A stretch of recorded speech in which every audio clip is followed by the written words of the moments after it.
everyone. In this podcast, we will be discussing sensitive topics such as sexual assault. It's important to take care of yourself while listening. Some suggestions are listening while you are in a healthy headspace or knowing who you can reach out to if you become upset. Our 24/7 helpline for crisis calls, based out of Central Florida, is 407-500-HEAL. By contacting the national hotline at 1-800-656-4673, you can get support and learn about your local resources. There's always someone ready to help. Welcome to the Victim Service Center podcast. Here, we sit down with professionals that serve survivors and victims of trauma, or those who have experienced violence, and have conversations about social issues. This week, we are talking about Disability Pride Month, specifically the experiences of LGBTQ+ disabled individuals. My name is Roxane Perret, my pronouns are she, her, and I am the LGBTQ+ advocate at the Victim Service Center of Central Florida. With me today, I have Beck DeTrempe. Beck is a 25-year-old queer, non-binary disabled person living in Orlando, Florida. Beck is the founder and director of Basically Wonderful, an organization that creates peer-led, accessible spaces that are welcoming to disabled and LGBTQIA+ folks. They have created and facilitated multiple spaces for disabled folks, including a peer support group, virtual social meetup, and a book club, along with a book club for trans folks and community events throughout the year. Beck is also a founding member of Access Pride Coalition, a disabled, queer, and trans collective that uplifts and creates access-centered spaces while advocating for queer disability justice. With me today as well is Caroline Pittman. Caroline uses she, they pronouns. They are 25 years old. She is trans, non-binary, bi, pansexual, Chilean American, and mentally ill, mad, neurodivergent. They have their Bachelor's of Sciences degree in psychology from UCF. Caroline is a certified recovery peer specialist, and she currently works as a peer support facilitator and individual peer supporter for Peer Support Space, as well as a peer support facilitator for Basically Wonderful. In their spare time, they enjoy creating art, creative writing, reading, listening to music, practicing spirituality and astrology, thrift shopping, being in nature, and mindfully moving their body with yoga or hiking. As a brief introduction, July is Disability Pride Month. Therefore, we want to uplift these individuals with lived experiences as disabled and transgender people. Many people view disabilities as something one needs to be ashamed of, and often disabled individuals are ignored and disregarded within society. LGBTQ+ spaces are often not accessible to disabled folks, even though according to the Movement Advancement Project, 39% of transgender individuals and 1 in 4 lesbian, gay, bisexual people report having a disability.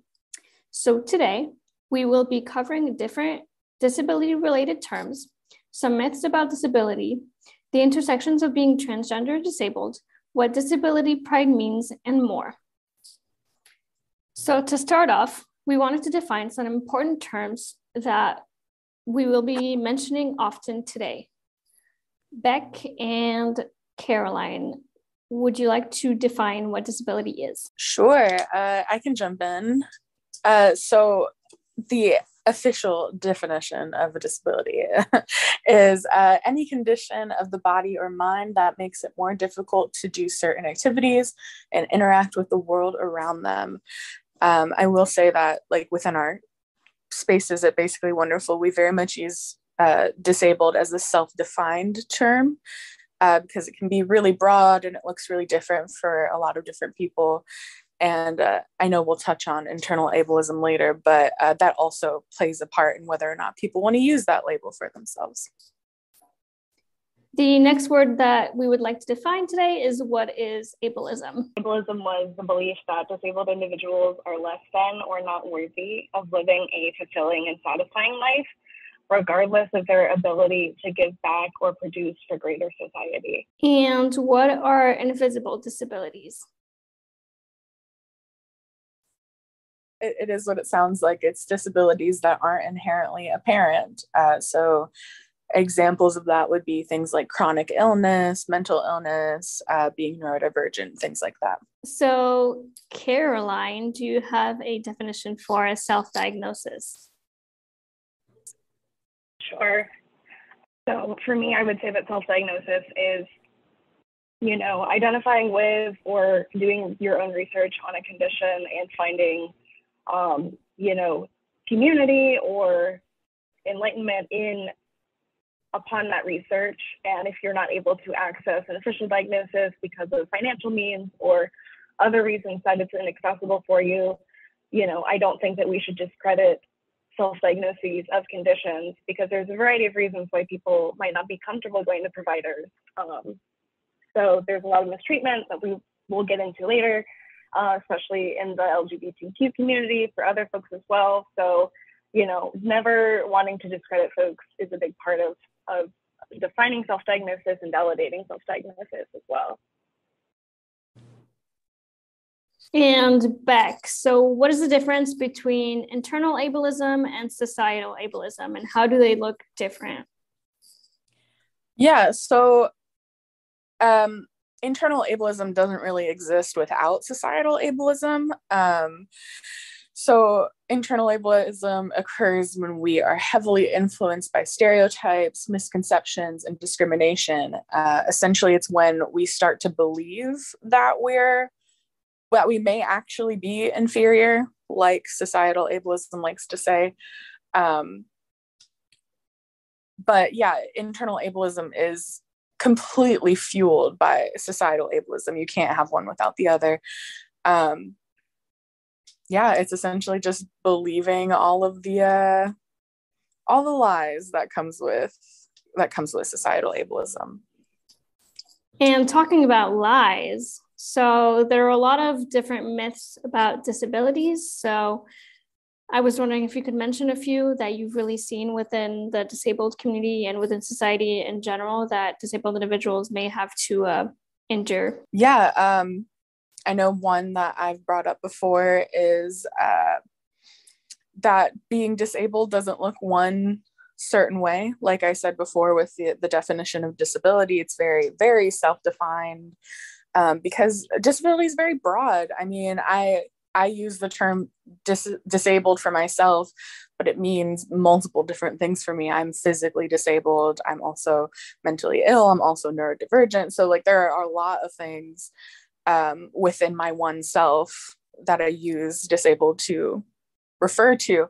So I also look different on different days. So, today I might be fine going out with friends. I might be fine to go out and have a good time and only need to rest for a little bit. But the day after that, I might not be able to get out of bed. And both things are valid, and both things are very real for disabled people, of like your needs fluctuating, and your need for rest, your need for socialization, your need to your time being in pain, your time, having trouble.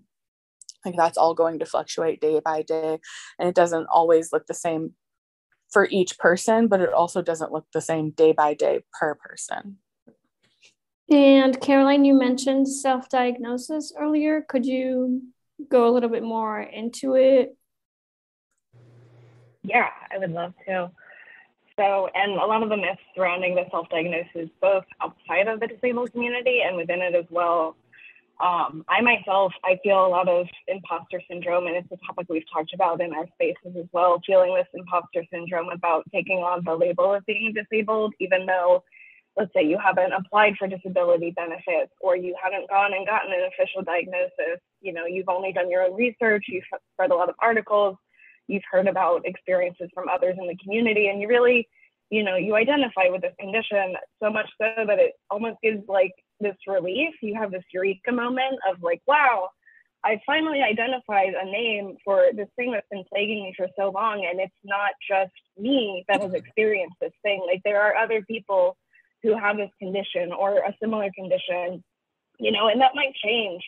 I myself, at one point, I self-identified with the borderline personality disorder. And in some regards, I still did have the same symptoms of that, like the struggles with abandonment and emotionality. And later on, I've come to find that CPTSD seems to be a lot more aligned with what I was experiencing. But at least, you know, for that time, I didn't have the intention of taking space that didn't belong to me, or, you know, nefariously taking a diagnosis like some people might think people with self-diagnoses are. And I don't want to say that there aren't those out there who might, you know, use the label in a way that's not kind or harms the community, you know, spreads misinformation. There could be those people out there, but the large majority of folks that I've come across who self-identify with a diagnosis have done a lot of research and have taken a long time to come to that conclusion. That's really interesting. That was really, really well phrased. My next question would be, can you talk about your experiences as transgender disabled individuals within the Central Florida community or just in general? So I guess like as a trans person, I've only been out as non-binary for 2 years, which means I've only been out for the length of the pandemic. So I haven't had a lot of out and about experiences as a trans person, but I have as a queer person who takes part in pride spaces. So yeah, I'd say that I've been really lucky that I have my own spaces to take part in, like through Basically Wonderful and Peer Support Space and Access Pride Coalition, because like there is a lot of natural intersectionality in those spaces where there's a lot of overlap with disabled and queer and trans people. And I feel like I'm really lucky to have that community, because in other pride spaces, it's just not accessible. You go to a pride event and it's just not physically accessible. It's not accessible for neurodivergent people. It's just really hard to navigate. The last time I went to an actual pride event was, I mean, at this point, when was that? It was like 2018. Yeah. I don't think I went in 2019. Yeah, I went in 2018. So it's been a while. And I decided not to go back because I went as a wheelchair user and just had the most difficult time navigating the space. It's also just really crowded and loud, and it's really hard to like take a step back and cool down and collect yourself. There's no really like sensory safe spaces at pride events, or at least the ones that I've been to. I guess I can't, it's hard to generalize, but also like, yeah, I can generalize that. Yeah, it's a thing that exists in a lot of pride spaces, and like the majority of pride spaces are not accessible to disabled folks. Like if you talk to any disabled person in any part of the country, they're going to give you the same sort of story. So yeah, it's not just here in Orlando, it's everywhere that pride spaces just notoriously are not accessible. So yeah, that can be really frustrating trying to interact with the greater community and not finding a place there. So yeah, I feel really lucky that I've been able to create spaces, and I've been able to find spaces that are accessible, and that like not just are accessible, but like actively prioritize accessibility. I feel like that's a really big difference of just like meeting bare minimum standards and then like people actively trying to do better. I think there's a big difference there. So like Peer Support Space, that's one thing that I really liked about them from the beginning when I first got involved with them, was that they have always asked questions. They have always made it a communal process of what can we do better? How can we make this more accessible? And have made sure to like actually take those steps, not just like listen and tuck it away in a file somewhere. They're like actively always trying to make sure that everyone is comfortable and everyone has access. And I'm trying to mirror the same sort of thing with Basically Wonderful as well, because I mean, everyone deserves access to things, especially because there is so much overlap between being disabled and being LGBT. There's so many, like I could not host a group for for one community without also having people from the other in it. If I was hosting, if I'm hosting a group for trans folks, there are going to be disabled folks in the group. If I'm hosting a group for disabled folks, there are going to be queer and trans people in that group. Like there is automatic, natural intersection there. And I think that deserves to be recognized and appreciated. That, I mean, we'll get into this later about like disability pride, but like that's what it's all about, you know, is recognizing that intersectionality exists and deserves to be celebrated.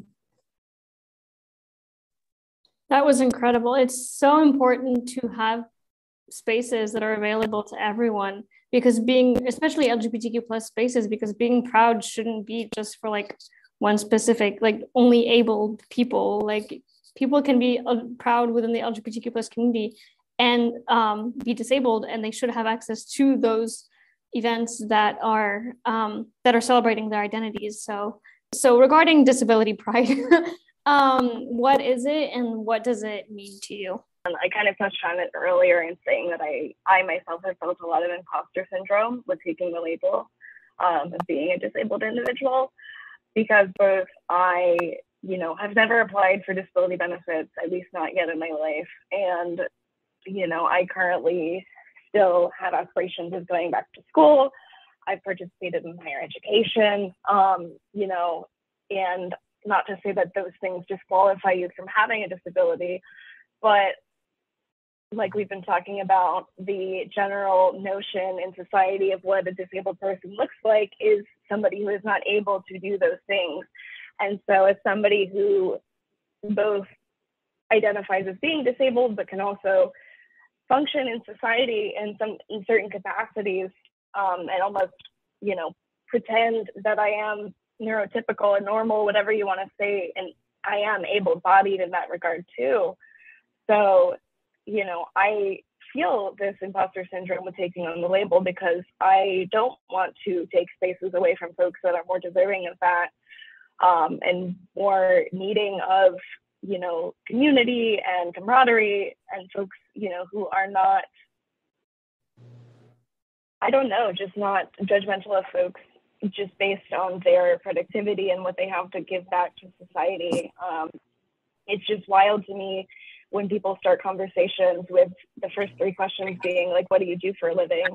Why is that have any bearing on why you want to associate yourself with somebody? I just don't understand that at all. So yeah, just going back to the pride that I feel, I think it's so important, because, you know, there aren't enough spaces where these folks are celebrated, and there should be spaces where we can come together, we can commiserate about the things that could be better, but also celebrate, you know, each other and celebrate what is going well in our, you know, our hobbies and our joys, our joyful moments, you know, like when we do accomplish things in higher education, or when we are able to go back to work, or whatever it is that somebody defines fulfillment in their life to look like, you know, we want to help them in whatever way possible get to that point, you know, and I know Beck is working so diligently on getting resources together to help folks with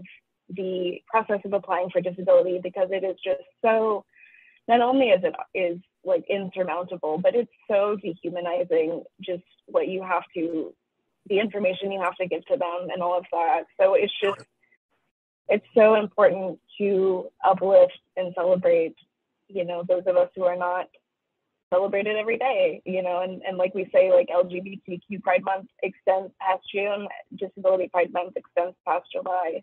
We should always be celebrating these folks.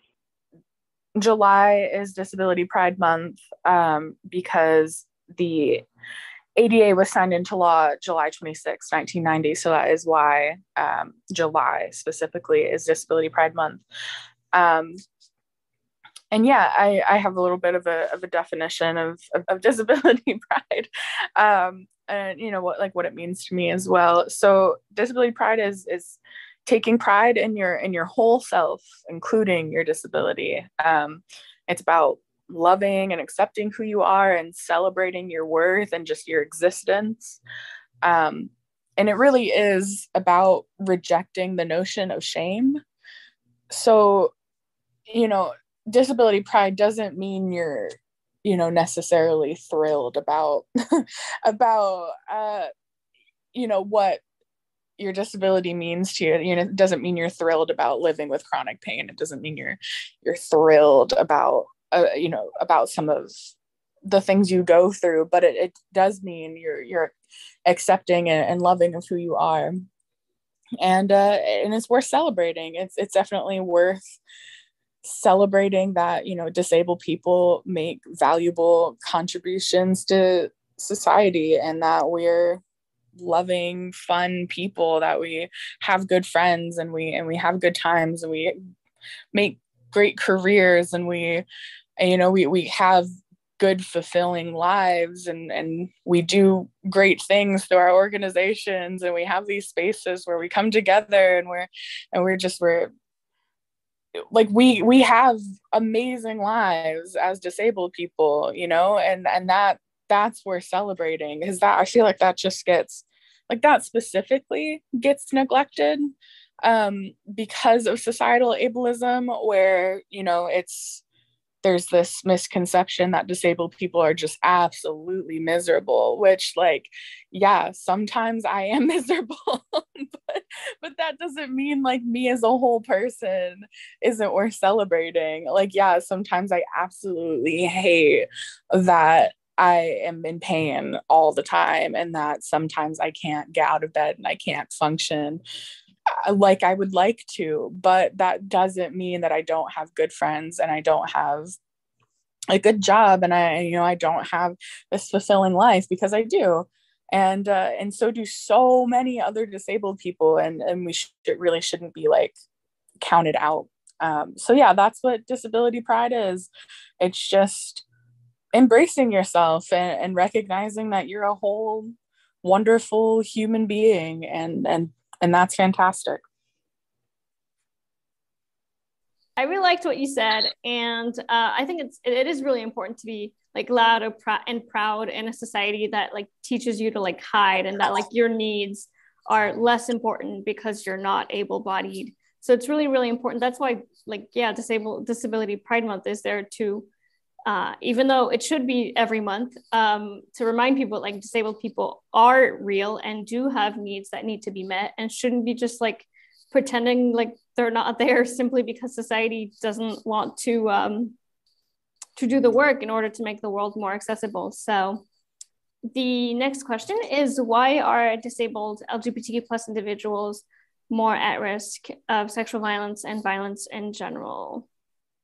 Yeah, disabled people are more at risk for sexual violence because for a few reasons, but some of them include they often don't have the access to the services that would help them report instances of sexual violence. And when they do have the option to report, they're less likely to be taken seriously. And then oftentimes there's a bit of a skewed power dynamic between the people that are taking care of disabled folks. Disabled folks have more of a chance of relying on people for their care, and then the people in those positions of power have more of an opportunity to take advantage. And within that, they also have the opportunity to take away the tools of communication. So taking away access to computers or phones or assistive technology, essentially taking their voice away. And then also there's less access to just information in general. There's less access to sex ed and to information surrounding consent.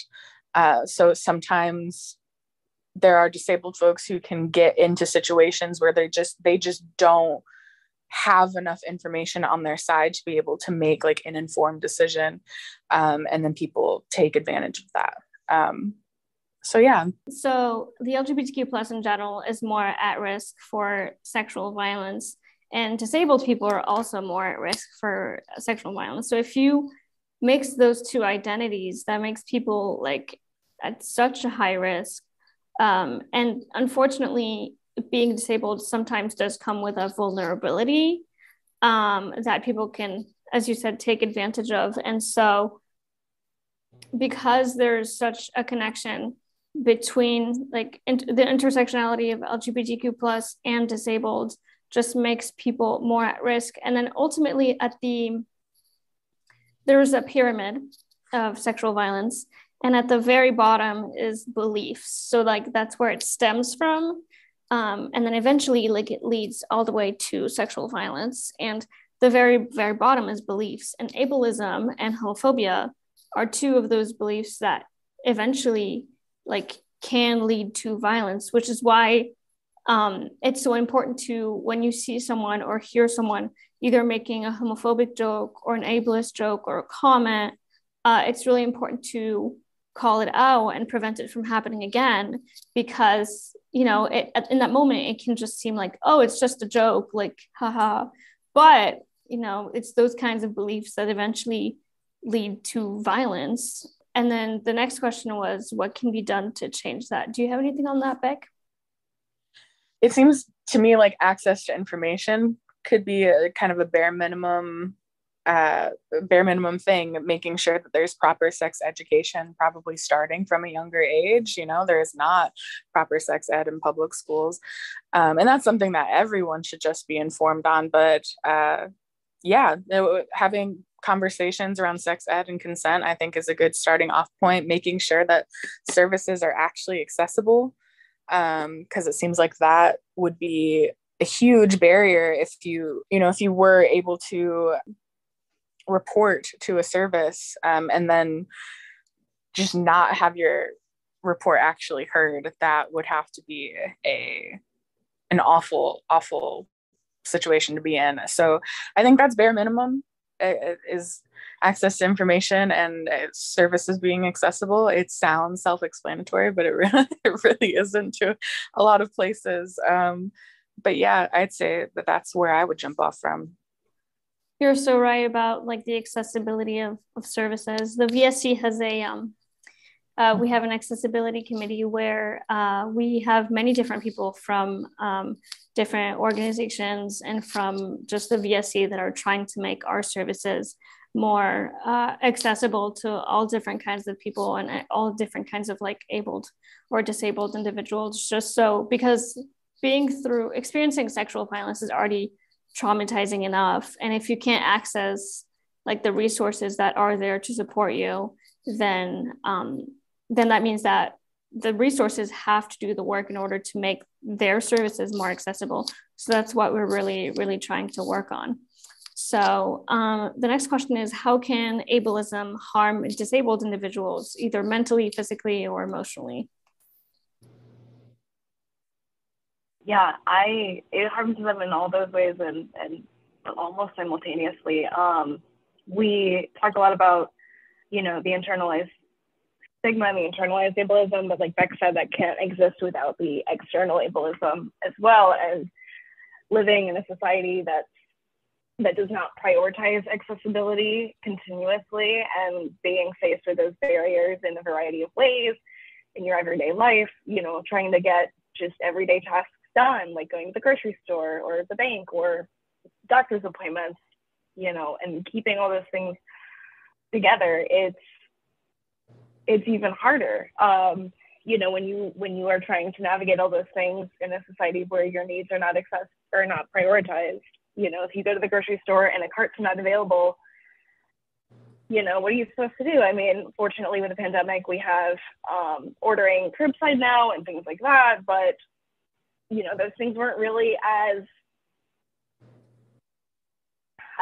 necessarily used or prioritized as much until everybody needed them. And then it was made more accessible. And then every grocery store, almost provides that now.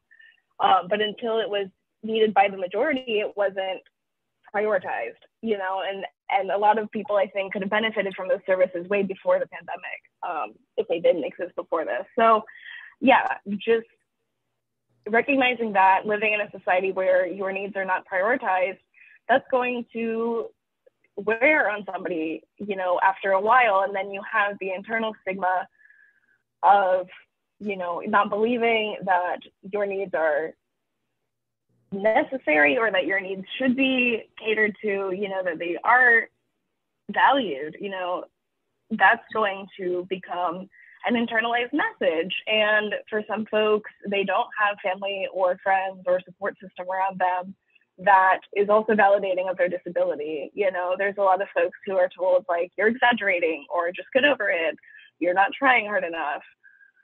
So if you are both confronted with, you know, societal stigmas and societal hurdles, as well as an unsupportive immediate environment around you, that, you know, then turns into this internal message of, okay, everyone is telling me that I'm too much, you know, so I'm believing that now. And so I've heard it a lot from folks who come into the space saying, like, I wasn't sure if I was disabled enough to be in this group, you know, and I like to share with them my own experience of feeling like an imposter as a facilitator of that group and feeling like I wasn't disabled enough to be in that space.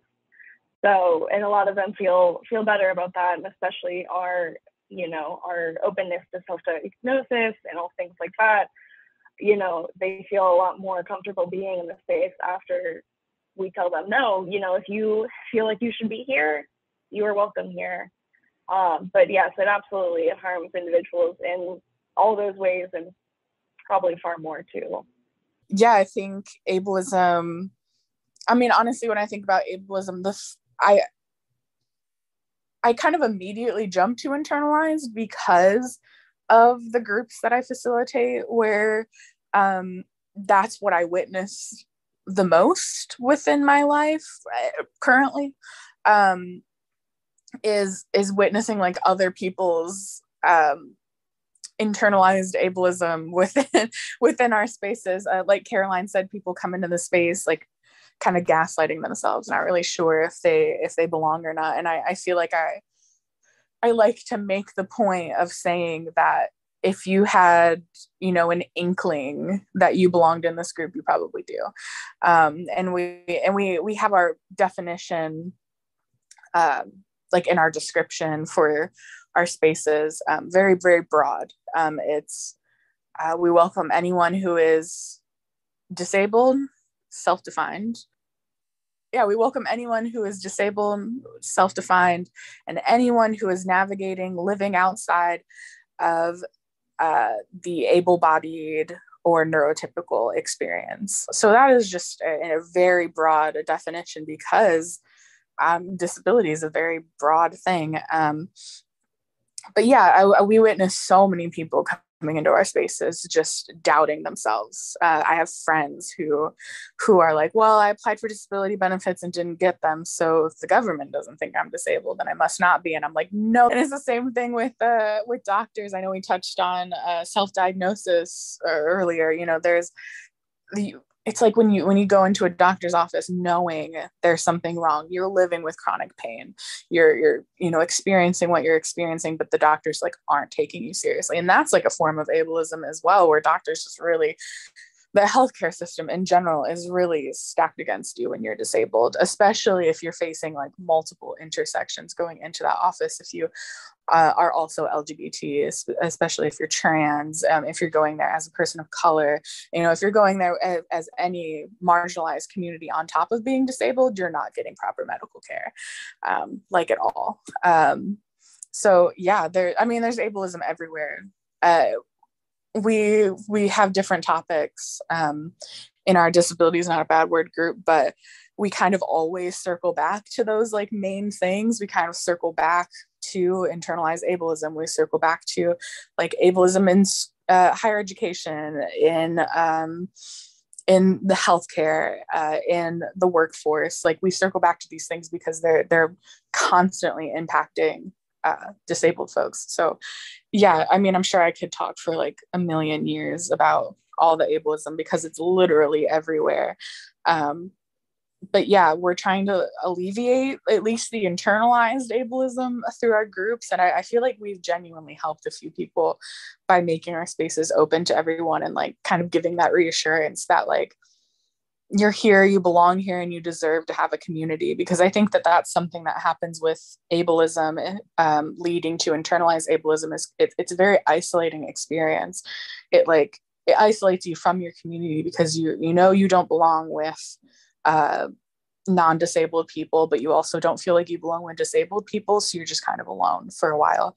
And so we're trying to alleviate that and like let disabled people know that like they have a community if they want one.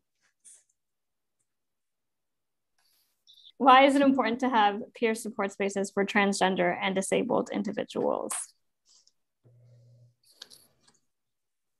Well, I think, Beck, with your answer to that last question, you kind of said it too. It's because of all the ableism and the transphobia and just misunderstanding that folks face in general society, and depending on circumstances, they might not have friends and family who are supportive of them either. And that can be really difficult, when greater society is not supporting you, and then your immediate support system is not supportive of that identity or either of those identities.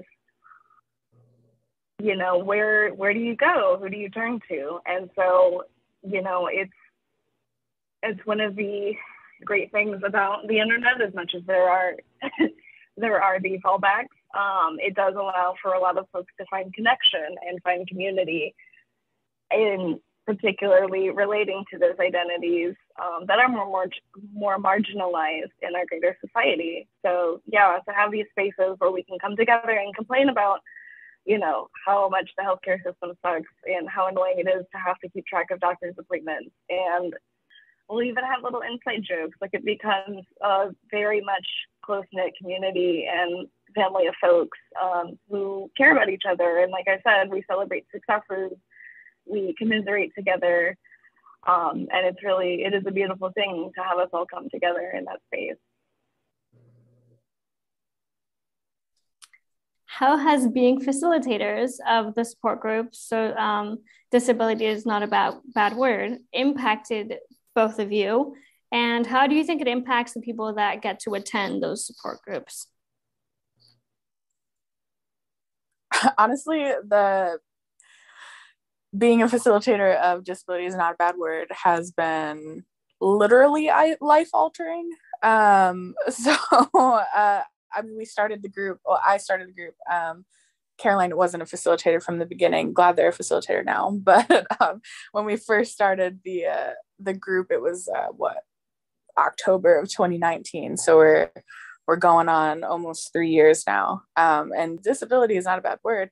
Existed before basically Wonderful existed. And it was the first group that I ever facilitated through peer support space. It was a peer support space group before it was partnered with basically Wonderful. But I started the group because when I became disabled, I did it by myself. I didn't know how to access any resources. I didn't know any other disabled people.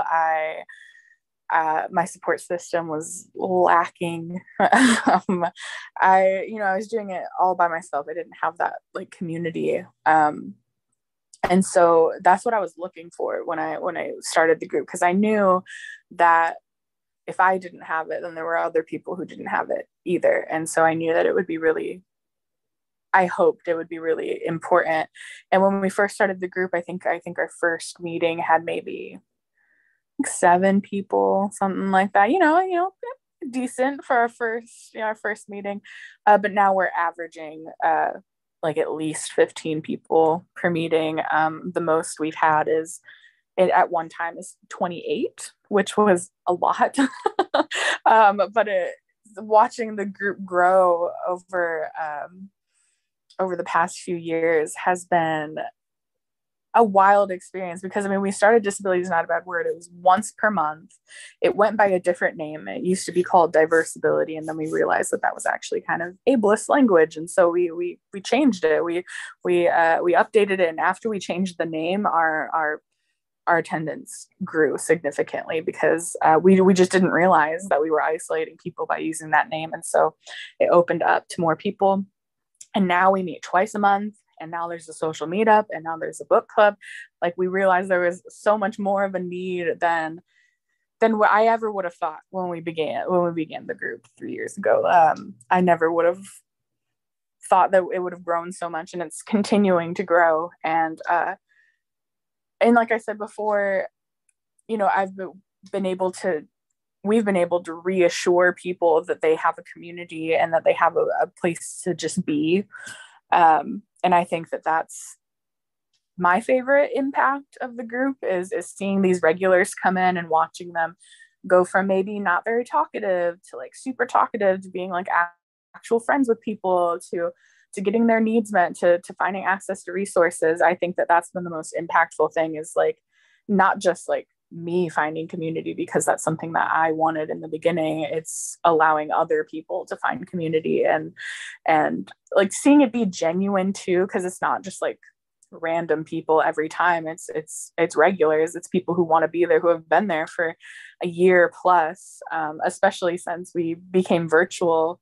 It opened it up to the world. We now have people from all over the country and from different countries. We have people from Canada, from England, from Japan, from Australia. We have people coming in from all over the world to attend our meetings. And that really says something about like how important a group like this is and how there aren't spaces like this in other places. It really says something about just how valuable it is and how it should exist more often. Like this group shouldn't be like a roadmap for other people. Like it should already exist, but I'm happy to be a roadmap for other people. If people want to create spaces like ours, that would be amazing, because then there'd be more resources available for other people. So yeah, I've just been able to see the group grow, and I feel really fulfilled by that and just really excited about the future as we continue growing. And I'm just really happy to be able to host a space for community and for people to come together and like genuinely build connections and I don't know, find people like them that they can commiserate with. I think it's an awesome experience. I love the fact that, you know, you've, from just your hard work, you've been able to like start this community with people, and like people like no longer like feel alone because they have others that have experienced the same thing. The fact that your group has like grown and like has created these bonds between people is incredible. Talking about Basically Wonderful and their support groups, does Basically Wonderful have any like events coming up that you want people to be aware of, such as support groups or book club meetings? And how often are they? Basically Wonderful hosts Disability is Not a Bad Word, which is our general peer-led support group, which is led by Caroline and myself. And that meets on the first and third Tuesdays of each month at 6:30 to 8 p.m. Eastern Standard Time. And then we also have a virtual social meetup, which we just play games together. We just play Jackbox games, and it's very casual, very chill. That meets on the second Saturdays of each month at 2 p.m. Eastern Standard Time. And then we have the Disabled Babes Book Club, where we read books by or about disabled people. And that meets on the second Mondays of each month at 6:30 to 8 p.m. Eastern Standard Time. We are currently reading Marbles, a graphic memoir by Ellen Forney. So if that interests you, it can, feel free to join. And then the other book club we host is If You Give a Trans Person a Book Club. And that meets on the third Mondays of each month at 6:30 to 8 p.m. Eastern Standard Time. Right now we are reading Homesick Stories by Nina Cipri. Really excited about that. They've become one of our new favorite authors. So that group is going well. And then we also host community events. Keep an eye out. The next one hopefully will be in September. That's still being developed, but yeah, keep an eye out for that. And then also going to plug Access Pride Coalition. So Access Pride Coalition is planning a virtual Pride celebration for October. Last year we did like a game night, some zine making, a little dance party. And this time we're planning a showcase. It'll be virtual, so it's open to everybody. but we technically are Central Florida based. But since it's virtual, yeah, open to everybody. So we're open to anybody who is queer, trans, disabled, who wants to join the showcase, help planning for Access Pride Coalition. You can look us up on socials. It's at Access Pride Coalition. You can find all the info there. And then for Basically Wonderful, you can find more info at basicallywonderful.online. Or our Instagram handle is at Basically Wonderful, but the one is like the number one. So it's basically the number one and then Derful. So yeah, it's hard to like verbalize that. Okay, so wonderful. If you, whoever is listening, would like to stay up to date with Basically Wonderful, they just told us their social media handles, so make sure to follow them on Instagram and check out their website. Thank you so much to both Beck and Caroline for participating in the VSC podcast. And it was great to hear from both of you. Your experiences and everything that you had to say was so interesting. I learned so much, and I'm just so glad that there are spaces, that you are making spaces for disabled LGBTQ plus individuals to be able to feel welcome and to be able to grow a community, because that's so important. Thank you for listening to the Victim Service Center podcast. The VSC is a nonprofit organization that provides free confidential counseling services for victims of any kind of trauma in Central Florida. To learn more about our services, please visit victimservicecenter.org. And to everyone listening, healing is not linear and you are not alone.